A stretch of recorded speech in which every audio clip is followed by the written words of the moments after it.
I'm Dr. Bharat Pankhania. I have been an infectious disease doctor for the last 20 years, and I'm here to bust some myths about the new coronavirus COVID-19.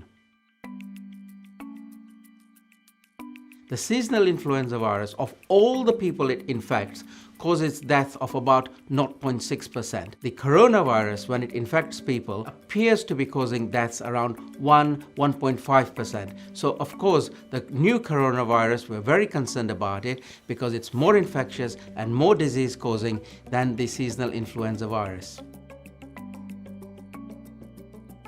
Public transport is unavoidable. We've got to live our lives. I would create my own virtual personal protective zone. Be conscious, be aware, try and avoid entering crowds, step back if there are crowded places, step away and far away from anyone who is coughing and sneezing. As soon as you can get to a nice warm water and sink, wash your hands carefully and thoroughly and dry them. That is the best precaution you can take to look after yourself.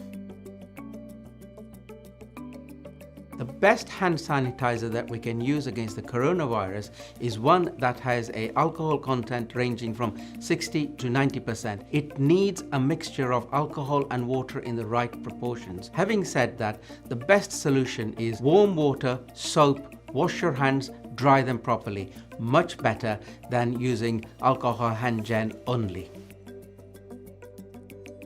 The coronavirus can infect anyone and everyone regardless of their age. It is a new virus. It has just emerged. Everyone on planet Earth is susceptible to it. Of those people who get infected, the elderly and the ones with other coexisting medical conditions seem to suffer more serious harmful effects from this infection. Anyone can get infected, and therefore we should make sure no one gets infected.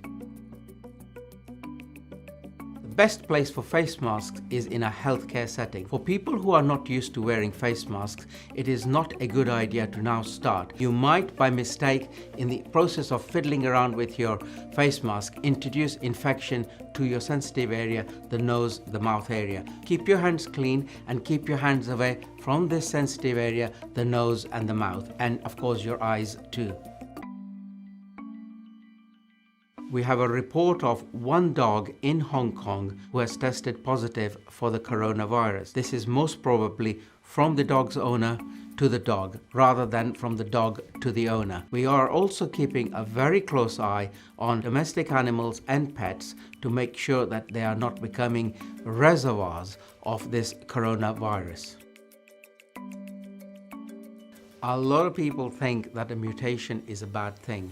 All that it is that when the virus replicates, it makes mistakes. We hope that as a result of multiple infections and multiple mistakes, these viruses actually lose their potency and become ineffective in infecting humans.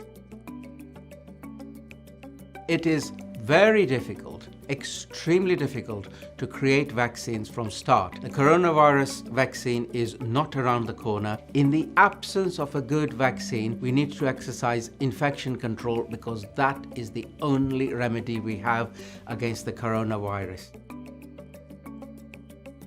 There is no scientific evidence that any one of those home remedies are of any benefit against the coronavirus infection. Using some of those remedies, such as sesame oil, have the potential to set up a serious allergic reaction in some people. My advice is, please don't go down the route of using these home remedies which are not tried or tested or trusted.